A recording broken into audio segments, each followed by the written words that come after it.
Ya, madhab Asy'ari. Madhab siapa? Abul Hasan Ali al Asy'ari Ahlussunnah wal Jamaah. Beliau menetapkan Allah itu punya sifat 20 yang wajib, 20 yang mustahil, yang jaiz 1. Apalkan ya? Hafal ya? Sifat nomor 1 kata Imam Asy'ari sifat wujud. Sifat apa? Sifat ada, padahal di Quran tidak ada. Silakan baca Quran. Saya tahu baca Quran ya, masya Allah. Baca Quran apa?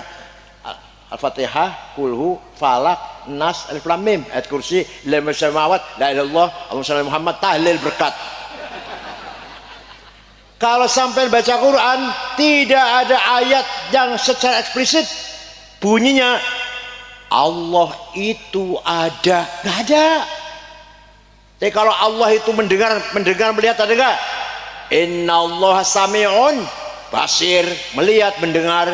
Allah itu maha kuasa, ala kulli syai'in qadir.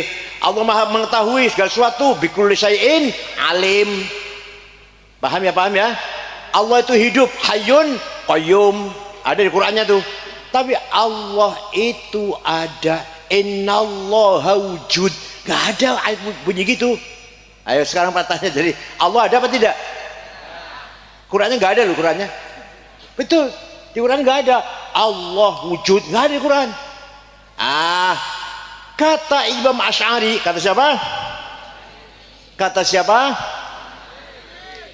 Kita ini sebenarnya tidak ada, tapi kita ini diadakan oleh yang ada. Yang ada sebelum lafal ada itu ada, sudah ada. Bahkan kita menggunakan lafal ada karena ada yang ada. Kita menggunakan lafal tidak ada karena ada yang ada. Maka yang ada hanyalah yang ada. Anda paham orang, insya Allah. Jauh-jauh dari Jakarta. Kita ini sebenarnya tidak ada. Ayo bunyi bareng. Kita ini diadakan oleh yang ada. Oleh yang ada sebelum lafal ada itu ada, sudah ada. Maka yang ada hanyalah yang ada. Karena kita buktikan pronon kata ganti domir ada 3. Ana aku, anta engkau, huwa dia, gitu ya. Yang depan ini santri ya ini. Santri Pak, ini santri. Domir namanya kan, domir. Ana, anta, huwa. Ana aku, silakan dipakai. Dipakai silakan. Ana Said, ana Fatimah, ana Maryam, ana Zainab, ana Abu Bakar, ana Hasan, ana Ahmad, silakan. Tapi nantinya mati semua. Mati semua enggak? Kalau sudah mati semua, tidak ada ana Hasan, ana Abu Bakar, ana Ahmad, ana Fatimah, Maryam, Zainab. Yang ada cuma la ilaha illa ana fa'budni. Tidak ada Tuhan kecuali aku siapa? Jadi aku itu Allah, bukan Zainab, bukan Abu Bakar, bukan Ahmad, bukan. Paham? Artinya la wujuda illa ana, tidak ada yang ada kecuali aku. Lihatnya mati kabeh wis. Aku siapanya mati semua, tinggal aku Allah. Artinya la ana illa ana, tidak ada aku kecuali aku. Paham? Agak paham dikit lah. Sekarang anta Maryam, anta Zainab, anta Fatimah, anta Abu Bakar, anta Ahmad, anta Abdullah, Sukardi, Toto, mati kabeh. Kalau udah mati kabeh, mati semua, tinggal engkau satu yang tidak mati. La ilaha illa anta subhanaka, tidak ada Tuhan kecuali engkau. Engkau siapa ini? Engkau Abu Bakar, Ahmad, Abdullah? Bukan. Engkau siapa? Allah. Artinya la wujuda illa anta, tidak ada yang ada kecuali engkau. Artinya la anta illa anta, tidak ada engkau kecuali engkau yang lain sudah mati semua, tinggal engkau Allah. Terakhir huwa dia Maryam, dia Zainab, dia Fatimah, dia Abu Bakar, dia Hasan, dia Ahmad, mati semua, tinggal dia satu yang tidak mati. La ilaha illa huwal hayyul qayyum, tidak Tuhan kecuali dia siapa? Artinya la wujuda illa huwa, tidak ada yang wujud kecuali dia siapa? Artinya la huwa illa huwa, tidak ada dia kecuali dia siapa? Maka yang sesungguhnya aku adalah, jawab, yang sesungguhnya aku siapa? Yang sesungguhnya engkau siapa? Yang sesungguhnya dia siapa? Kita ini pinjam, kita ini pinjam, akunya Allah, engkaunya Allah, dianya Allah, kita ini pinjam. Maunya berapa tahun pinjamnya? Jawab, maunya berapa tahun pinjamnya? Gak jawab, saya jauh-jauh di Jakarta nya gak jawab. Dari Bantar Lampung ke sini 3 jam lebih malah. Maunya berapa tahun pinjamnya? Jawab. Berapa? 100. Nguyung ngising nang dipan. Ayo jawab berapa maunya? Yang benar jawabnya terserah yang meminjemin, terserah yang. Kita ini pinjam, aku, engkau, dia, pinjam milik Allah itu. Berapa tahun pinjamnya? Ya terserah yang punya. Siapa tahu pulang dari sini udah innalillah. Paham? Makanya kalau ngomong aku, ojo keras-keras, ojo banter-banter. Ini mobilnya apa nih? Mobilku. Aduh, jangan keras-keras. Siapa tahu besok pagi udah gak bisa ngomongku. Tinggal mobilnya ahli waris. Ini rumahku. Aduh, jangan keras-keras. Rumahku lah, rumahku. Ojo banter-banter karena belum ada jaminan besok masih bisa ngomongku. Paham? Ini namanya akidah, namanya dimantapkan. Maka kalau tarekat syatoriyah, kalau zikir pertama la ilaha illallah, kedawan.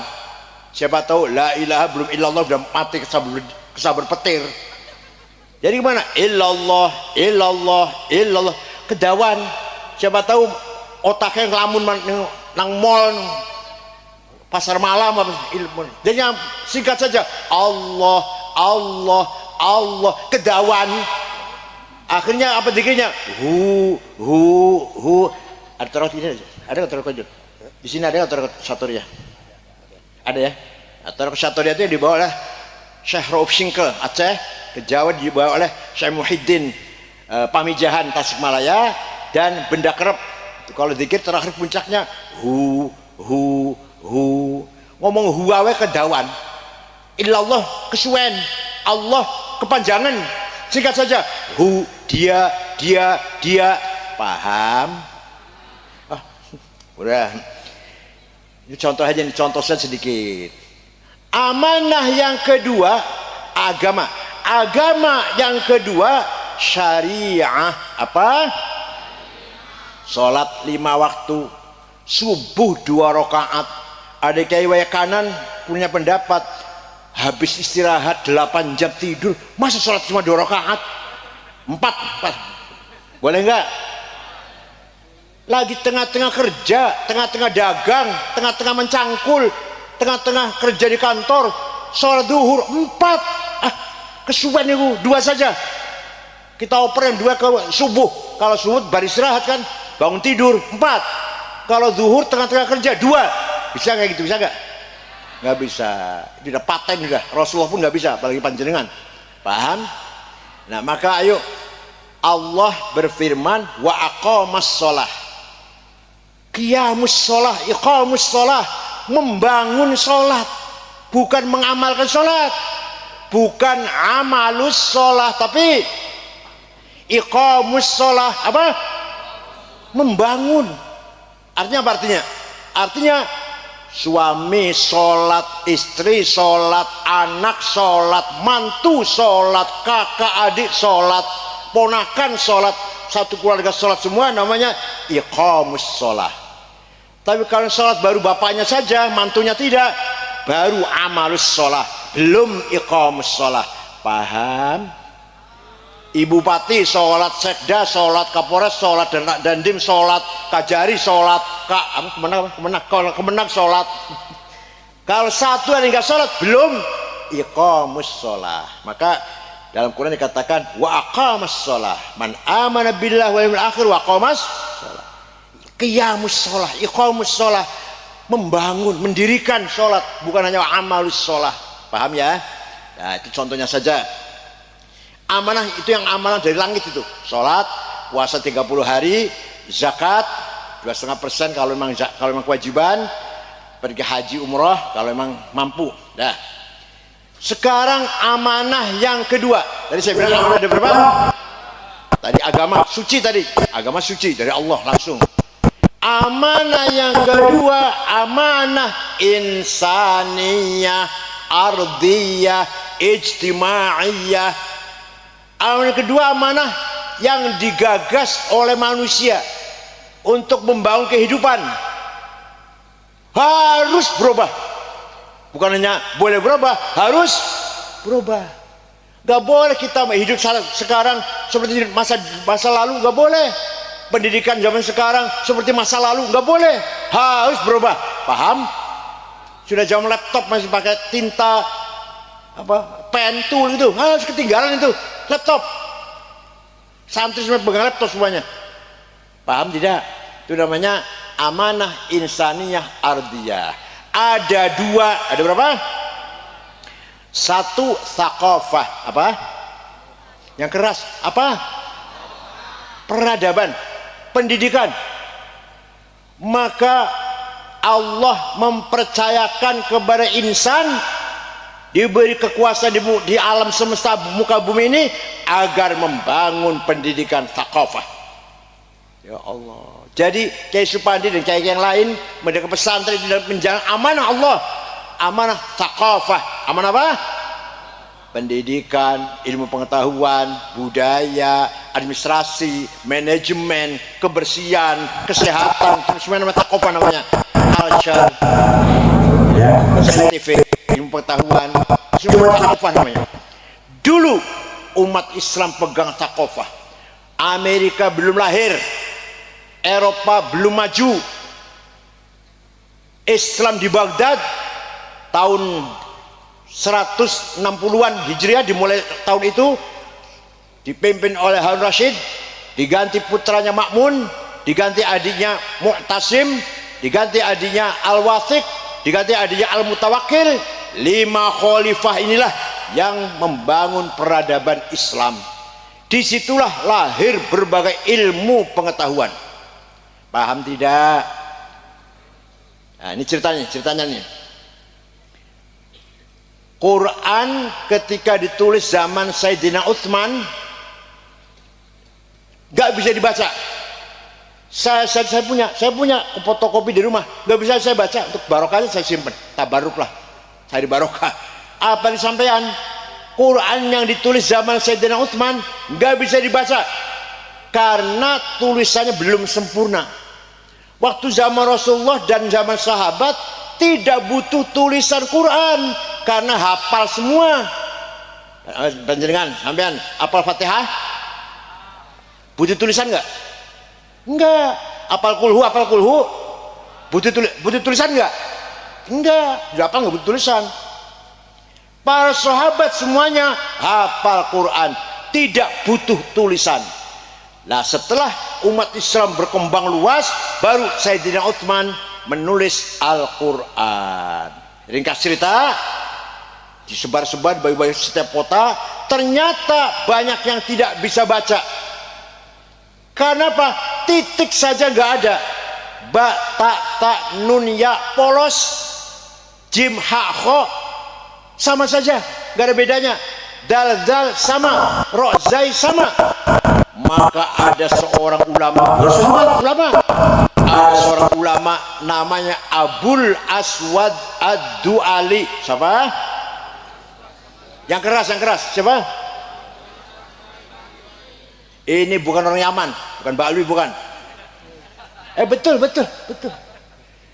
Dia menggagas titik ba titik 1 di bawah ta titik 2 di atas, ta titik 3 di atas, jim titik 1 di tengah, ha non titik, kho titik di atas, baru orang bisa baca Quran dengan gampang. Sudah ada bedanya satu sama lain huruf. Paham? Sudah ada, itu tahun berapa? Tahun 69 Hijriah itu. Sudah ada titiknya, masih banyak orang nggak mampu baca Quran. Maka ada seorang ulama namanya Imam Khalil bin Ahmad Al-Farahidi. Siapa? Otaknya dedek. Sarapannya ampas kelapa ya? Ampas kelapa juga ambil santai masih di dahar itu sarapan. Nasinya agak basi gitu. Ya Allah, untung nggak keracunan. Sarapan tuh susu, jahe merah, campur madu, telur, cerdas bakal ya. Wah, ampas kelapa, insya Allah. Makanya makan siangnya ikan asin sambal terasi, wes pas sudah. Supaya cerdas. Apa masakannya? Apa sarapannya? Apa masakannya? Itu. Menunya diatur, siang ini, malam ini. Kalau pagi susu, jahe, madu, telur, siap? Ayo, siapa tadi namanya yang bikin? Imam Khalil bin Ahmad Al-Farahidi dari kota Farhad. Kota Farhad mana? Afghanistan kalau sekarang. Di Afghanistan, kota Farahid. Membikin syakal, fathah, domah, kasroh, fathaten, domaten, kasroten, tasdid, sukun. Siapa yang bikin? Siapa yang bikin? Gak saya ulang, sudah lah. Sudah ada titik, sudah ada harokat. Orang Banyumas, Cilacap, kayak Soleh Bajuri nih, Al-Mukarram, Mustasar wilayah NU Lampung, sampai sekarang bacanya innallaha wasi'un ngalim. Kalau ngundang saya Al-Mukarram Kiai Sangit Ngakil. Itu artinya keluarnya huruf dari tenggorokan, makhraj. Makhraj artinya keluarnya suara dari tenggorokan. Salah. Maka ada seorang ulama pada tahun 224 Hijriah menggagas ilmu tajwid tilawatil Quran. Ilmu tajwid baru ada terminologi idhar, idgham, ikhfa, iqlab, qalqalah, mad lazim, mutabi'i, huruf halaq. Paham? Zaman Rasulullah nggak ada itu. Zaman Rasulullah nggak ada ilmu tajwid, nggak ada. Para sahabat nggak tahu apa itu tajwid itu. Apa itu tajwid? Idhar, idgham, iqlab. Apa itu? Nggak ngerti para sahabat. Nah, supaya kita baca Qur'annya benar seperti bacaannya Rasulullah dan para sahabat, pakai ilmu tajwid gitu loh. Waktu sahabat Nabi dan para sahabatnya baca Qur'annya sudah benar walaupun tidak ada ilmu, jangan ilmu tajwid, harokat aja nggak ada, titik aja nggak ada, tapi benar kabeh sahabat baca Qur'annya. Lah kita yang sekarang ingin benar harus berdasarkan ilmu tajwid. Kalau begitu harus putra panjenengan dipesantrenkan. Hanya di pesantren ada tilawatul Quran apa wajahan diwajahin, face to face, ya enggak? Kalau di madrasah kan gurunya baca tiru baca, mantap. Ya kalau pesantren satu-satu maju, satu-satu setor Quran. Insya Allah baca Qurannya baik semuanya. Nah, itu jasanya para ulama besar sekali jasa. Contoh lagi tahun 99 Hijriah Khalifah Umar bin Abdul Aziz prihatin, sedih, banyak hadis palsu. Qala Rasulullah bohong. Maka Khalifah Umar bin Abdul Aziz memanggil seorang ulama namanya Syihabuddin Romahurmuzi. Siapa? Syekh, bisa nggak bikin ilmu metode menseleksi berita, menseleksi hadis lah, yang benar mana, yang nggak benar mana, yang kurang benar mana? Insya Allah bisa. Seminggu jadi ilmunya. Lapor Khalifah, sudah jadi ilmunya, saya bikin. Apa namanya? Mustalahul hadis. Hadis itu ada yang sahih benar kalau syaratnya terpenuhi. Ada 4. Antara murid dan guru ketemu. Misalkan saya ngomong kata Gus Dur, benar karena saya hidup ketemu karena Gus Dur. Kalau saya ngomong kata Mbah Hasyim Asy'ari, saya bohong tuh. Saya nggak ketemu Mbah Hasyim Asy'ari, nggak. Paham ya? Antara murid dan guru ketemu, namanya muttasil. Si gurunya ini apa? Dobit, tidak pernah lupa. Cerdas ingatannya, dobit gurunya itu. Yang ketiga gurunya thiqah, nggak pernah nyolong sendal di masjid. Gurunya itu. Yang nomor 4, adil, kelakuannya adil, lempeng. Baru hadis sahih. Kurang 1 syarat, turun hadis hasan namanya. Kurang 2 syarat, turun hadis dhaif namanya. Dhaif sebabnya apa? Mauquf, maqtu, munqati, mursal, muallal, mu'dhal, munkar, makdzub dan sebagainya. Diajarin nggak Kiai di sini gitu? Diajarin nggak? Itu namanya ilmu mustalahul. Silahkan tanya pada gereja, bukan menghina, bukan tanya ngobrol lah kalau pendeta, kalau romo pastor, syekh atau pak di gereja sini kalau baca Bible ada tajwidnya enggak ya? Kalau baca Bible Injil tuh di sini di gereja Pak Panjenengan di sini ada enggak idhar, iklab, idgham, ikhfa, matobi'i harus panjang, matobi enggak, mat lazim harus panjang, kemudian huruf halak, huruf mat, ada enggak? Tanya pada yang punya gereja, tanya.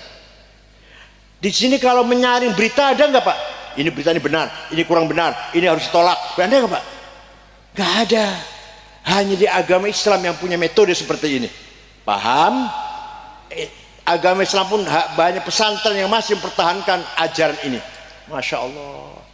Di luar pesantren nggak doyan sopol tajwid. Apa itu tajwid? Bikin susah. Apa itu yang salah hadis?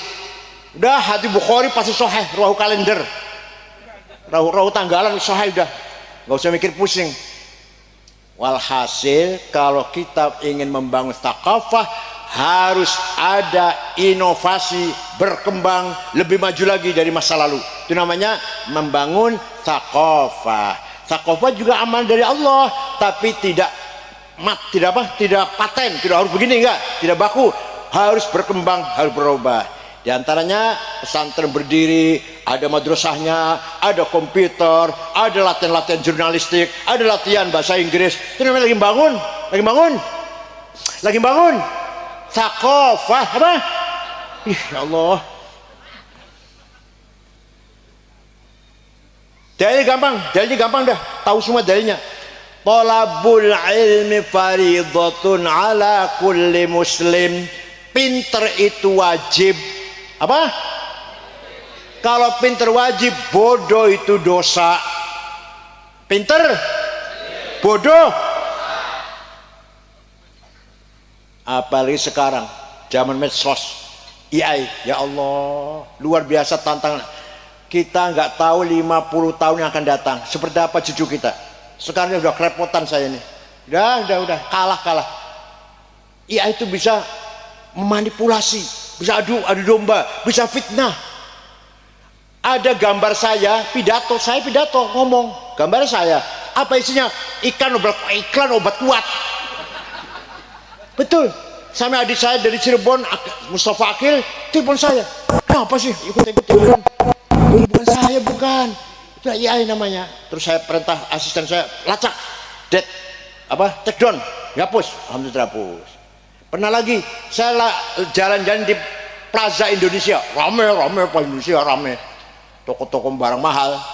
Ada perempuan 6 dari Bandung minta foto, rame tapi muncul di medsos saya berdua dan sepi, gak ada orang. Coba, ya Allah, itu fitnahnya seperti itu. Tapi baiknya juga hebat, baiknya juga luar biasa. Iran bisa mengirim rudal, senjata rudal tepat sasaran pakai AI.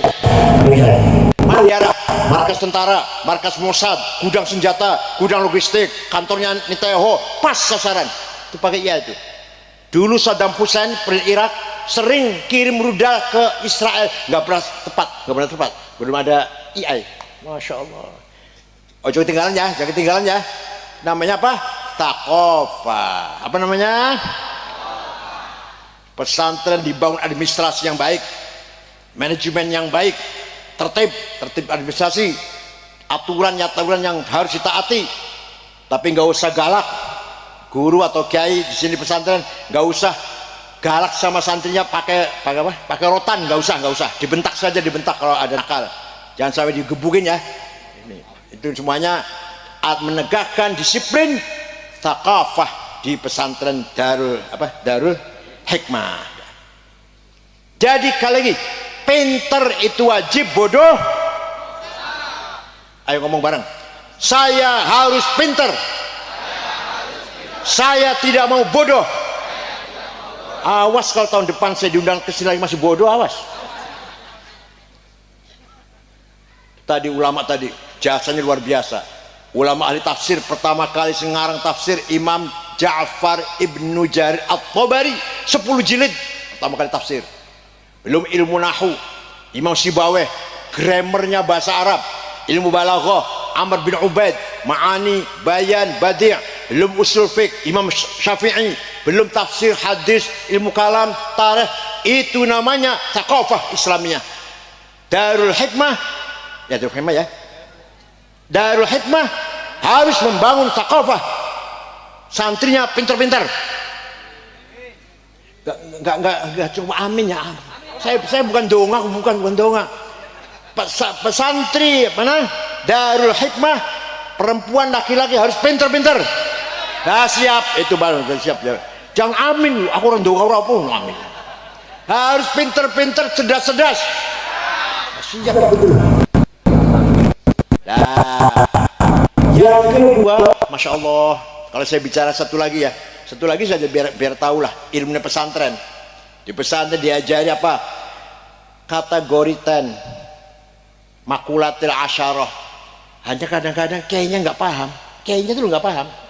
Zaidut tawilul abyadu ibnu maliki fi baitihi bil amsi kana muttaqi biyadihi sayfun lawahu faltawa wadhihi maqulatun ashrun sawa. Kayaknya mana gini, Zaidun utawi Zaid iku atol wong dhuwur, al abyadu kulite putih, Ibnu Malik anak Eman Malik. Fi baitin jero omae bil amsi wingi kana mutakid tongkrong. Biadi saya pun tangan nyekel golok, lawa bengkok akan sopo Zaid ing golok, faltawa mongko dadi bengkok opo golok. Ya Allah, kayaknya nggak paham kayaknya. Ini kalau mau paham, Zaidun esensi, at-tawilu quantity, al-abyadu quality, Ibnu Malik relasi, fi baiti place, bil amsi time, kana mutaki posisi, biadi sayfun to have, lawahu aksi, faltawa reaksi. Ya Allah, dikira sembarangan apa? Mau milih ketua NU, ketua NU aja contohnya nggak usah bupati ya, jangan bupati ya. Mau milih ketua NU, siapa dia? Oh Pak Nur Hadi Nur Huda, siapa dia? Pak Nur Huda. Seperti apa orangnya? Namanya tadi tuh Zaid Jogrong Dhuwur. Kapasitasnya, kualitas seperti apa? Oh dia sarjana, hafidz Quran benar. Itu namanya Al-Abyad yang putih tadi itu loh. Dia hubungannya dengan orang lain seperti apa? Ibnu Malik tadi, anak Eman Malik tadi tuh, relasi, hubungan orang lain seperti apa? Kapan dia pesantren atau dia kuliah? Di mana kuliahnya? Posisi sekarang sebagai apa sekarang posisinya? Kemudian dia punya kemampuan, kekuatan apa? To have. Tadi saya punya golok tadi itu loh, tangan kalau golok tadi namanya to have. Dia punya kekuatan apa? Kemampuan apa? Oh dia punya kekuatan, didukung Banser, didukung Muslimat Fatayat, apa ya? Kemudian apa aksinya? Kalau jelas aksinya apa? Apa reaksinya? Itu baru kita milih ketua yang benar itu. Bukan hanya karena anak kiai kita pilih. Orang yang harus dipilih orang yang anak syuriah itu. Bukan kapasitasnya. Milih ketua NU karena lihat bapaknya kiai, salah itu. Syukur bapaknya kiai, tapi dengan syarat tadi itu, kapasitas, kualitas, gitu ya, relasi, kemampuan, apa aksinya, apa reaksinya, baru dipilih. Paham? Begitu juga pilih bupati sama lah. Tapi yang zaman saya ini duit ya, masya Allah. Alah, kualitas orang yang penting duit. Bupati, duit bupati ya. Ya Allah. Terus terang saja waktu muktamar di Lampung, saya ada yang nawari uang. Karena melihat yang sebelah sana pakai uang, saya tidak mau. Untuk apa ketua NU menang pakai duit, itu apa? Sini maunya membangun perjuangan Nahdlatul Ulama Ahlussunnah Jamaah. Kalau mau jadi bupati pantas duit, kalau mau jadi ketua DPR pantas, jadi ketua MUI duit, masya Allah. Izin, malu dong, malu ah. Masa jadi ketua PBNU atau ketua cabang NU karena uang? Ini karena uang betul. Dah. Ilmu pengetahuan dibangun, administrasi dibangun, manajemen dibangun, aturan-aturan dibangun. Itu namanya daerah yang sudah mencapai thaqafah. Misalkan saya masuk ke daerah apanya? Tadi apa? Baradatu. Saya lihat bersih semuanya, nggak ada sampah, tertib, parkir mobilnya tertib, orangnya tertib, bersih, disiplin. Itu namanya thaqafah sudah terbangun di Baradatu ini. Pinter-pinter orangnya, paham? Ya walaupun rumahnya nggak begitu baik, tapi bersih. Rumahnya nggak begitu baik, tapi bersih. Mobilnya Luxio, Grand Mark, tapi bersih mobilnya. Daripada yang punya mobil Mercedes kotor, paham tidak? Jadi membangun thaqafah. Dah. Amanah yang kedua, hadarah. Apa? Tadi apa? Thaqafah. Yang sekarang membangun kesejahteraan, welfare. Ayo, Waikanan, terutama kecamatan Baradatu harus kaya. Harus apa? Kaya itu wajib, melarat itu. Jawab. Kaya, melarat. Wal yakhshal ladzina law taraku min khalfihim dzurriyyatan dhi'afan khafu 'alaihim falyattaqullaha wal yaqulu qawlan sadida. Quran ini. Dengarkan. Wal yakhshal ladzina law taraku min khalfihim, orang manusia itu mati jangan meninggalkan anak cucu yang melarat. Jadi panjenengan mati, ayo usahakan jangan meninggalkan anak cucu yang diafan, melarat, lemah.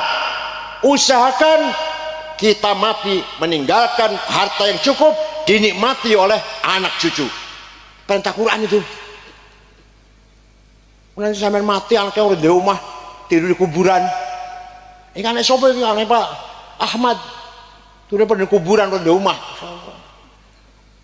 Mati meninggalkan harta. Itu Quran, perintah Quran nih. Paham? Walaqad katabna fi zaburi min ba'di dzikr annal arda yarithuha ibadiyas salihun. Kekayaan alam ini untuk hamba-hambaku yang soleh. Nikel, timah, emas, berlian, inten, boksit, granit, biji besi, tembaga, uranium, apalagi nikel, batu bara, untuk sampai yang soleh.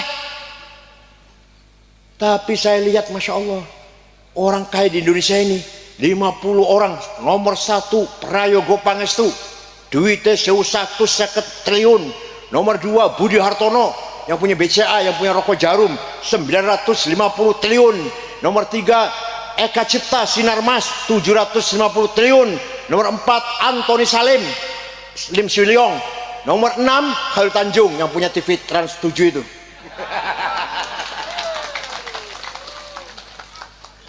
Orang Islam, Tanjung kan dari Sumatera Utara. Orang Islam itu termasuk 10 orang kaya itu.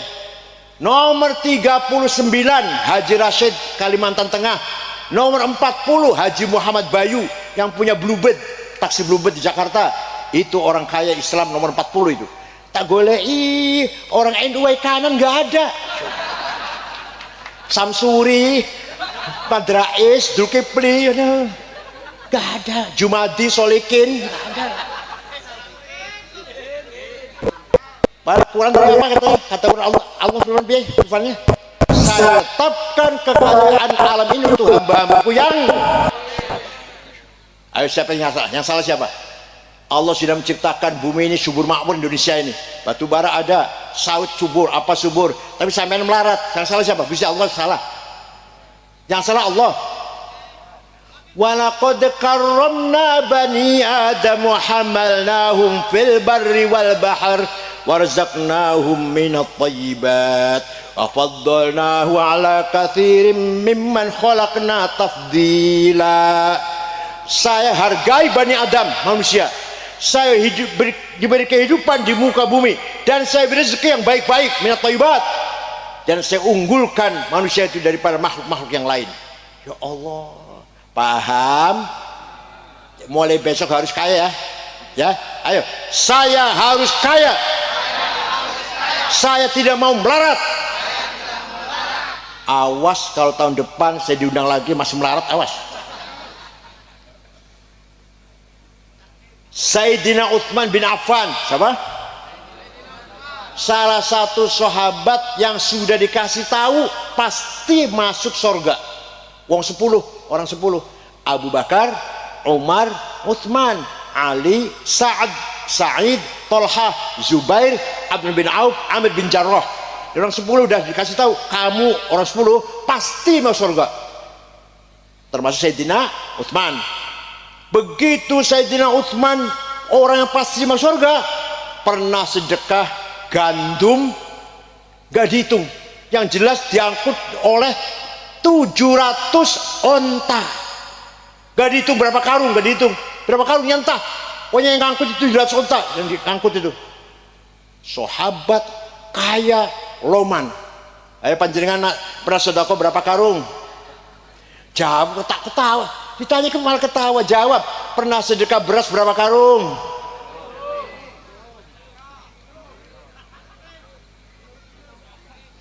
Syekh Abdul Qadir Al-Jailani, mireng namanya itu, mireng dengar nama itu?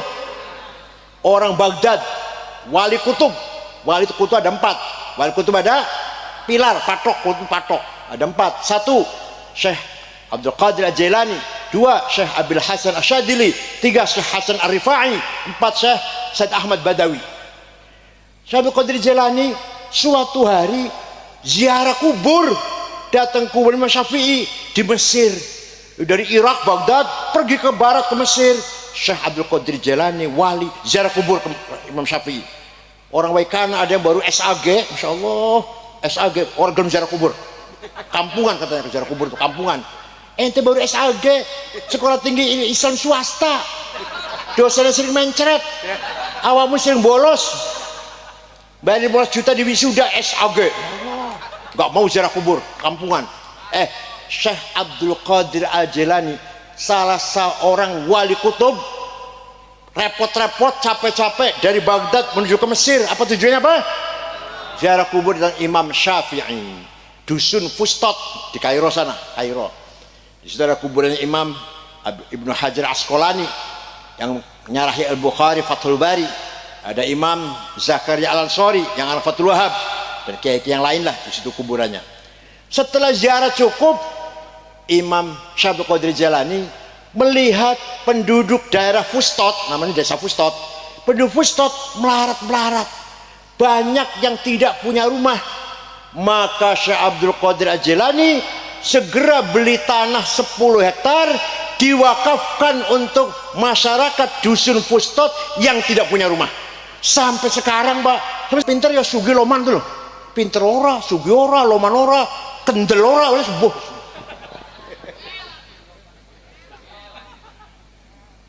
Said Muhammad Ibn Alwi Al-Maliki Al-Hasani di Mekah. Ini Habib tenan ini.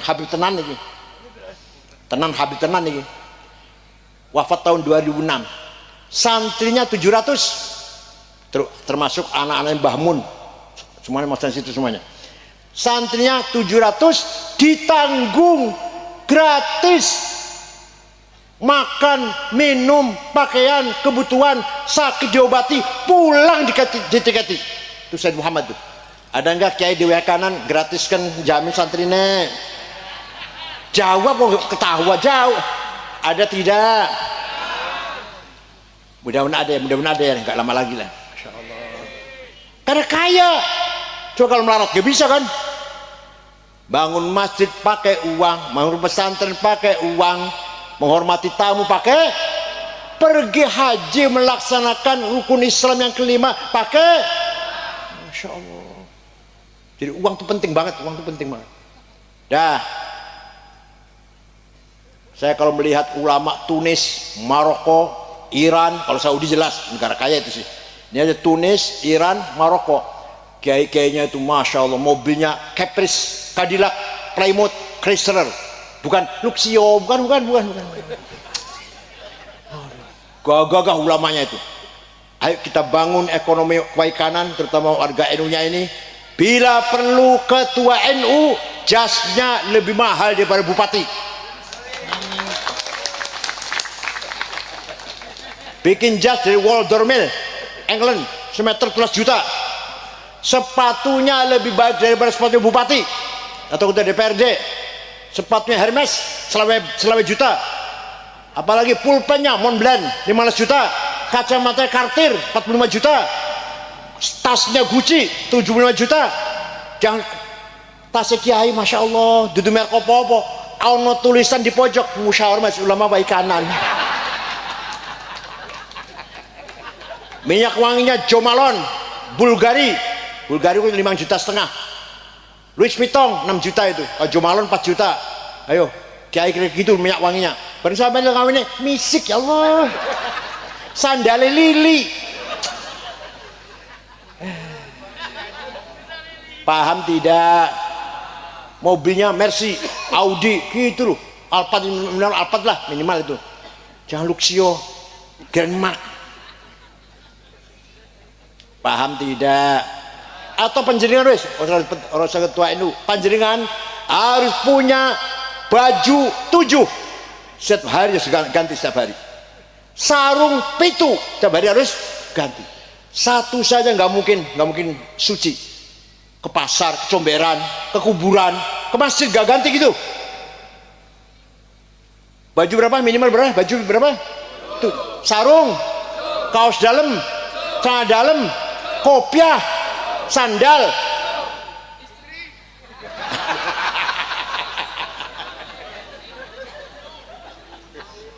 Allah, coba kita bangga ya kalau kita umroh Masjid Haram, Masjidil Haram, Masjid Nabawi, bangunannya indah, kuat, kokoh, karpet empuk banget, AC 24 jam gak mati-mati, ngantuk sampai di Masjid Haram Madinah itu, Masjid Nabawi itu, enak banget, karena kaya, toiletnya bagus, tempat duduknya bagus, karena kaya, maka kita harus kaya. Betul nggih? Nah. Satu lagi. Kita harus menang. Menang itu wajib. Berarti kalah dosa. Ada di Qurannya, jangan ketawa. Bukan karangan saya, bukan. Wala tahinu wala tahzanu wa antumul a'launa in kuntum mu'minin. Ojo kalah, ojo nangisor. Waktu alam kamu di atas, pemimpin, kepala, ketua, direktur, komandan, panglima, imam, kepala SD, kepala madrasah, sanawiyah, aliyah, kepala SMP, kepala SMA, mandor pasar, komandan babinsa, mandor pengairan, penjaga air, tapi komandan. Paham gak? Wala tahinu, kamu jangan hidup dengan hina. Wala tahzanu, kamu jangan jadi orang kecil. Wa antumul a'laun, kamu jadi orang besar di atas. A'laun di atas. In kuntum mu'minin, kalau kamu betul-betul menjadi orang yang beriman. Datangnya dari mana itu? Dari himmah. Dari apa? Kemauan, hasrat. Saya harus menang. Orang yang paling himmahnya besar, orang yang paling himmahnya besar, Rasulullah sallallahu alaihi wasallam. Muhammadun qaimun lillahi dhu himami, Muhammadun sadiqul aqwali wal kalimi. Nabi Muhammad orang himmahnya besar. Saya tidak mau kalah, harus menang. Nabi Muhammad perang Badar, wong Islam 314, wong kafir 1000, menang. Himat. Perang Ahzab, dikepung Madinah 10.000 di bawah pimpinan Abu Sufyan, komandannya Abu Sufyan namanya. Seluruh pemuda-pemuda suku-suku Arab nyerang Madinah, Di Madinah orang Islam hanya 800, menang Fathu Makkah, menang perang Taif, menang perang Hunain, menang perang Mu'tah, menang perang Hudaybiyah, menang. Rasulullah tuh yang agak kalah satu perang Uhud. Awalnya menang, awal menang. Rasulullah pesen pada 16 orang dipimpin oleh sahabat Jubair. Kamu di atas gunung ya, gunung Uhud, pegang panah, udah gak usah ikut perang, pegang aja. Tambah nurut. Melihat teman-temannya menang, kalau bunuh orang kafir dapat cincin, dapat dompet, gitu kan, diambil. Yang dibunuh itu loh, pakai cincin diambil cincinnya, dompet diambil dompetnya. Kalau sekarang HP lah, HP-nya diambil kalau sekarang. Jadi orang 16 ini iri. Saya dapat apa? Saya diem saja ini, diem aja, dapat apa ini? Gak dapat apa-apa. Turun orang 16 itu, meninggalkan puncaknya gunung Uhud. Dari sejak itu Khalid bin Walid, Amr bin As masih kafir, waktu masih kafir. Khalid bin Walid muter, bawa pasukan muter, naik gunung, dari atas gunung nyerang orang Islam di bawah gunung, menang mereka. Rasulullah patah giginya satu, kejeblos di lubang. Rasulullah ditamengi oleh 10 sahabat, yang mati 6. Yang membackingkan Nabi 10 sahabat, mati 6. Abu Dujanah mati di situ. Tolha, sahabat Tolha, tangannya jemper, menangkisi panah yang diarahkan kepada Rasulullah, selalu ditangkis dengan tangannya. Panah penuh dengan panah tangannya itu. Itu perang Uhud. Awalnya menang, awalnya, yang kalahnya itulah. Walhasil Kanjeng Nabi orang himanya besar. Islam harus menang. Islam harus besar. Besar tidak? Bung Karno, Indonesia harus merdeka. Lawan Jepang, lawan Belanda. Apa pakai uang? Apa pakai berdiri pakai senjata? Enggak, pakai apa namanya? Himmah. Begitu pula Hari Santri. 17 Agustus 45 merdeka. September, Oktober ada berita, ada pasukan sekutu Inggris di bawah pimpinan Brigjen Malabi akan datang ke Indonesia. Tujuannya mencari orang Belanda yang masih ada di penjara, yang dipenjara oleh Jepang. Paham ya? Paham ya? Belanda dipenjara oleh Jepang. Jepangnya lari sudah, kalah perang dunia kan, kalah, merdeka Indonesia. Dan ini pasukan dari Inggris datang ke Indonesia, tujuannya mencari orang-orang Belanda yang ada di penjara. Udah nggak apa-apa itu, kalau begitu nggak apa-apa. Ternyata Jenderal Sudirman lapor pada Bung Karno, Pak Hatta. Mereka datang membawa senjata lengkap, bahkan sampai pesawat tempur, pesawat pengebom bawa mereka. Oh, kalau gitu bukan hanya untuk mencari tahanan Belanda di penjara, bukan. Ini mau merebut kembali Indonesia ini. Maka orang 3 berunding, gimana? Rakyat melawan. Namanya intifadah. Apa namanya bahasanya? Intifadah, dikeroyok oleh rakyat pakai tepel, pakai bata, pakai batu, pakai kayu, dikeroyok. Bukan perang, bukan, tapi intifadah. Iya, oke, itu bagus, ide bagus itu, kata Jenderal Sudirman. Tapi yang bisa mengerahkan, memerintahkan, ayo maju lawan, itu siapa? Siapa yang bisa dengar? Nah, di situ berpikir orang 3, Bung Karno, Pak Hatta, Jenderal Sudirman. Kiai Haji Hashim Asy'ari, pasti suaranya didengar oleh rakyat. Bung Karno tadi mengumpulkan kiai-kiai dari Palembang, Kiai Kamil Soleh, dari Banten Kiai Abdurrahman Manes, dari Betawi Jakarta Kiai Marzuki, dari Pagentongan Bogor Kiai Abdul Hamid, dari Cirebon Kiai Abbas Buntat, dari Semarang Kiai Ridwan, dari Lasem Mbah Masum, dari Kudus Raden Asnawi, dari Cepu Kiai Ihsan, dari Jember Kiai Mahfud Siddiq Ahmad Siddiq, kumpul tanggal 20 di Jalan Bubutan, kantor cabang NU pertama Surabaya. Keputusannya setelah musyawarah 2 hari 2 malam, tanggal 20 Oktober, keputusannya bahwa membela tanah air fardu ain. Fardu apa? Setiap orang wajib, kayak sholat, bukan fardu kifayah. Fardu apa? Man mata li ajli watanihi mata syahidan. Barang siapa mati demi tanah air, mati syahid. Podo karo demi agama, sama. Wa man khana li watani halalun damuh.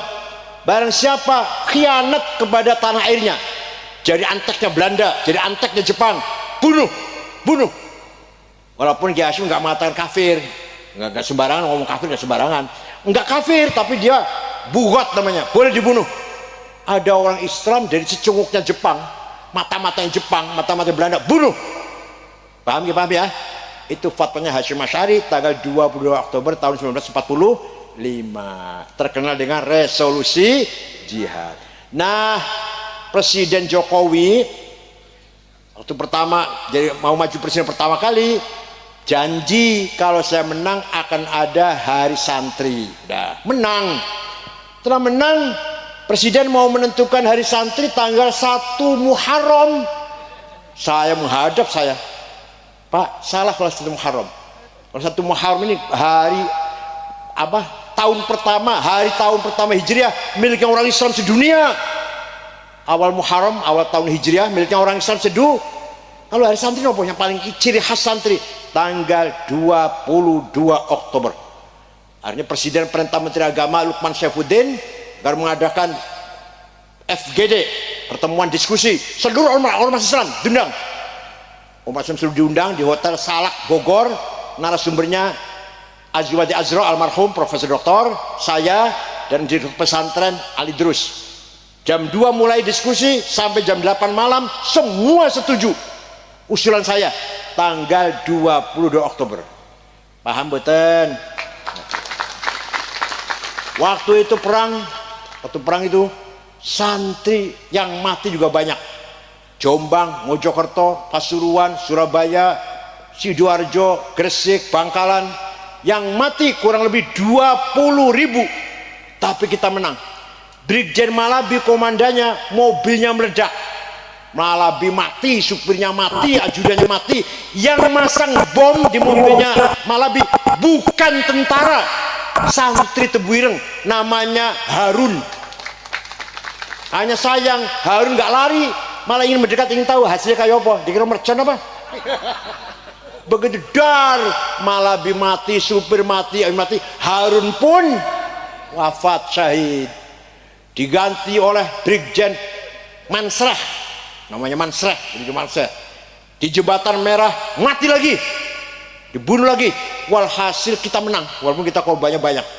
Kayak Abbas Cirebon bisa menjatuhkan pesawat tempur 3. Percaya betul, percaya betul. Pakai apa jatuhkannya? Pakai biji tasbih. Ojong guyu. Ada pesawat tempur lewat mau ngebom, tasbihnya diambil 1 biji, dilempar, meledak pesawatnya. Entah kebetulan barangkali rusak mesinnya, nggak tahu lah. Datang satu mau ngebom, ambil lagi 1 biji tasbih, lempar, jatuh, meledak pesawatnya. Barangkali supirnya mabok minum arak barangkali. Walhasil 3 pesawat tempur dijatuhkan oleh Kiai Abbas. Konon ceritanya kita menang. Kiai Abbas ngambil markas komandan di desa Siwalan Kerto, gang pabrik kulit Waru. Sekarang rumahnya Khofifah, kelahirannya Khofifah di situ, gang pabrik kulit Siwalan Kerto. Walhasil kita menang, Indonesia pertahankan kemerdekaan 17 Agustus 45, jasanya para kiai dan santri. Nah sekarang nih, dulu Hasyim Asy'ari ada rasa jihad melawan penjajah, kita sekarang di bawah pimpinan Pak Nur Huda harus melakukan resolusi jihad digital.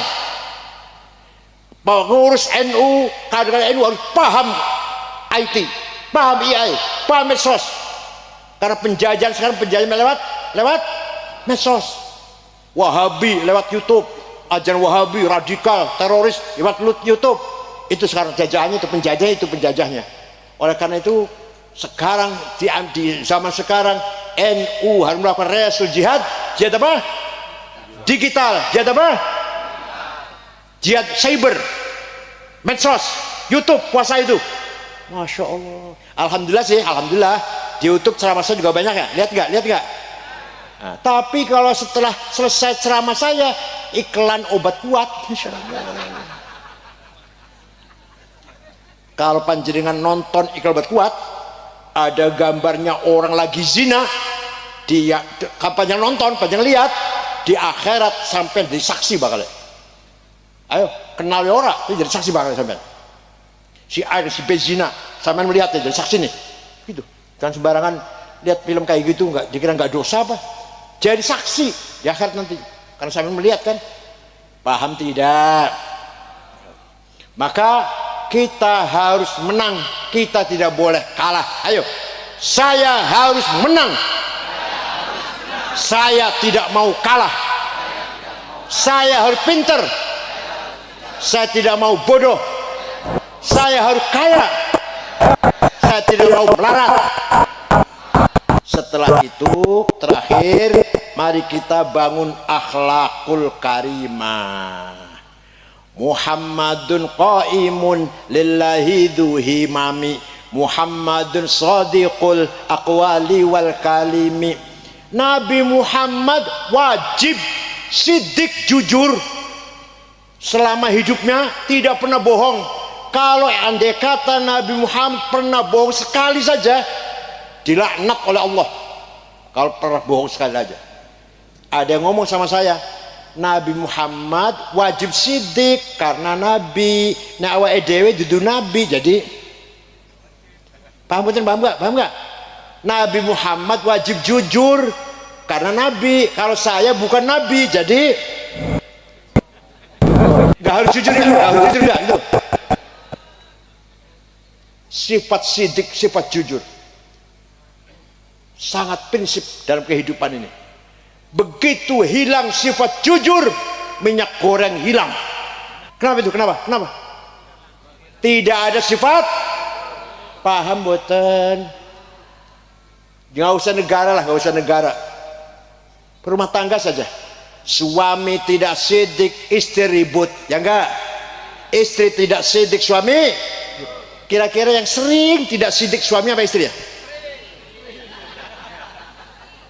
Yang sering bohong, tidak sidik, tidak jujur, suami apa istri? Apa? Saya tanya dulu. Suami apa istri? Istri. Suami apa istri? Dua-duanya, berarti nggak ada yang jujur. Oleh karena itu, sidik sangat penting, jujur sangat penting. Masya Allah. Negara Jepang, Pak, agamanya Shinto, duduk Kristen, duduk Yahudi, apalagi Islam bukan, tapi pejabatnya jujur. Tidak ada pejabat korupsi. Bukan takut neraka, bukan, malu. Kalau saya korupsi, malu. Saya korupsi, ketahuan, saya malu, istri malu, anak malu, cucu malu, ponakan malu, orang tua mertua malu. Gimana? Itu orang Jepang. Bersih, tertib, indah, aman, tentram, gak ada jambret, gak ada copet, gak ada jambret, gak ada penodong, gak ada calo. Di kanan, calo di kanan, ada calo. Jepang gak ada. Di ibu kota Jepang, Tokyo, tidak ada polisi lalu lintas, gak ada. Segitu ramainya mobil, tidak ada polisi jaga lalu lintas. Kenapa? Supir tertib sendiri-sendiri. Paham? Waktu kesebelasan sepak bola Jepang main di Qatar, negara Arab, main sepak bola, ribuan anak Jepang nonton, ribuan anak Arab Islam yang nonton. Selesai bubar tontonan, bekas tempat duduknya anak-anak Jepang bersih, gak ada puntung rokok satupun. Bekas tempat duduknya orang Arab yang Islam kotor, jorok, sampah toh isinya. Ayo, gitu namanya apa? Namanya jauh dari akhlakul karimah. Wa innamal umamul akhlaqu ma baqiyat fa inhumu zahabat akhlaquhum zahabu. Martabatnya orang waikanan tergantung akhlaknya. Akhlaknya baik, namanya harum. Al-jelek namanya jelek, bukan agamanya. Mau kemana, Pak? Mau ke waikanan. Yang ditanyakan bukan agamanya apa, bukan. Gak ditanyakan agamanya apa yang waikanan. Enggak, tapi apa? Akhlaknya baiknya ya orang. Baik-baiknya ya, oh baik-baik. Tenang aja, tenang san. Jangan sampai sebaliknya, ojo sampai suali mau kemana, Pak? Ke waikanan. Ini baru pertama kali saya mau ke sana nih. Orangnya baik-baik aja. Waduh, hati-hati. Maling kabeh di sana itu. Penipu kabeh. Saya pernah sekali ke sana sholat Jumat di masjid, sepatu hilang. Teman saya sepeda motor hilang. Ada teman saya ada ngoekan pinjam duit 2 minggu 2 tahun durung bayar. Wonten kayak ada aja kayak gitu. Ada pinjam 2 bulan ngomong 2 bulan 2 tahun durung bayar ada. Kalau ditagih malah puncak gelut wonten. Ya Allah, itu akhlak tuh. Nah, contoh yang besar. Negara Afghanistan apa? 100% muslim. Satu orang saja nggak ada yang non muslim, muslim semua. 97% ahli sunnah, 3% syiah. Afghanistan terdiri dari 7 suku, Indonesia 400 lebih sukunya. Itu perang saudara, paten-patenan, bunuh-bunuhan sudah 45 tahun. Alumni Afghanistan, tahu nggak? Amrozi, Al-Ghufran, Ali Imran, Mukhlas, Samudra. Alumni Afghanistan tuh pintar-pintar ngebom, pintar ngerakit bom. Dari mana? Di Lamongan ya, di Lamongan. Kalau di Pasuruan namanya Salim bin Mubarak At-Tamimi. Dari Pemalang Umar Patek, Hisam Bawazir. Dari Batang Dulumatin, dari Cirebon Saifuddin, dari Kuningan Saifullah, dari Tegal Muhammad Ali, dari Indramayu Muazzam. Ini pengebom alumni Afghanistan. Lampung wonten. Ya adalah ada. Baroja ketangkap tapi udah tangkap. Sampai Lampungnya aja nggak tahu, insya Allah. Di Lampung ada teroris, ada radikal ada di Lampung ini. Nah, Afghanistan bunuh-bunuhan sudah 45 tahun. Bom meledak di pengajian, di Maulid Nabi, di masjid lagi sholat Jumat, di jalan, di pasar, di kantor, di madrasah, di rumah sakit, dibom. Presidennya hafal Quran, namanya Profesor Burhanuddin Robbani, dibunuh. Kafir katanya, karena presidennya nggak mau negara Islam, maunya negara nasional kebangsaan. Bunuh. Ada anak perempuan nyanyi, dibunuh. Kenapa? Perempuan nyanyi haram. Oh, jadi nyanyi haram, membunuh nggak haram. Ayo, panjenengan, Pak, Bu, ingin tidak jalan-jalan ke Afghanistan? Ingin tidak jalan-jalan ke sana? Ingin nggak? Islam semua tuh. Tapi kita nggak ingin, ngeri. Siapa tahu kita jalan-jalan bom meledak, ya kan? Tapi kita ke Jepang, New Zealand, Australia, Swedia, Belgia, Denmark, negara yang masyarakat non Muslim aman, tentram, tertib. Melbourne, Australia, kotanya aduh sangat indah. Cucu saya sekolah di sana. Cucu saya lagi kuliah S2 di Melbourne, Australia. Saya pernah ke sana 3 hari kurang, betah, aman, damai, tertib, gak ada orang bertengkar, gak ada orang rebut-rebutan, gak ada orang suaranya keras, bentak-bentak di pasar, gak ada, aman, tentram. Ayo, ingin gak main ke sana? Ingin gak? Bukan orang Islam pada itu. Jadi masyarakat ini derajatnya baik atau buruk tergantung akhlaknya. Paham?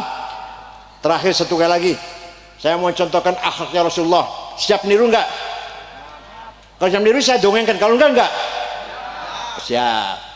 Rasulullah hijrah dari Mekah ke Madinah dengan rasa takut, berdua dengan Sayyidina Abu Bakar, sembunyi dulu di Gua Thur 3 hari 3 malam, jalan lagi sampai ke Madinah setengah bulan baru nyampe, pelan-pelan dengan rasa takut.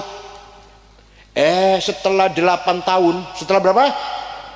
Tahun 8 Hijriah, Rasulullah datang ke Mekah diikuti dengan 12.000 pengikut sahabat. Berapa pengikutnya? Berapa? Orang Mekah ketakutan. Muhammad pasti balas dendam nih besok ini. Muhammad pasti bakar-bakar rumah. Muhammad pasti banjir darah di Mekah ini. Muhammad balas dendam. Begitu Nabi Muhammad masuk kota Mekah jam 9 subuh, jam 9 pagi, al-yaum yaumul marhamah, kata Rasulullah, hari ini hari kasih sayang, hari silaturahim, nyambung kembali seduluran. Karena seluruh kota Mekah dengan Nabi Muhammad masih family semua, suku Quraisy sama-sama suku, hanya ada family dekat, ada family jauh kan.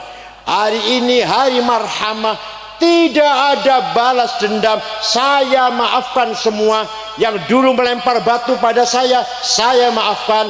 Yang dulu pernah masang duri di depan pintu rumah saya maafkan. Yang dulu pernah menjatuhkan jeroannya unta, apa perutnya unta dulu dijebloskan dijatuhkan di gegirnya Nabi Muhammad lagi sholat. Saya maafkan.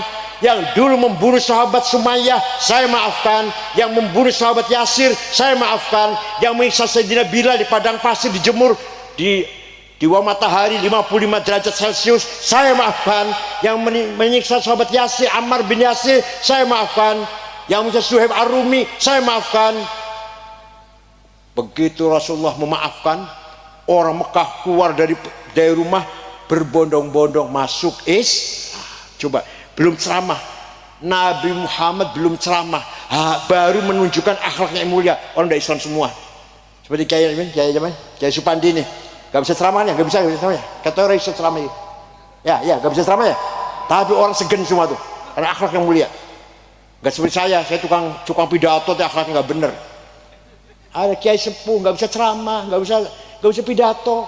Ini dipaksa pidato orang enak, tapi orang segen semuanya. Karena akhlaknya mulia.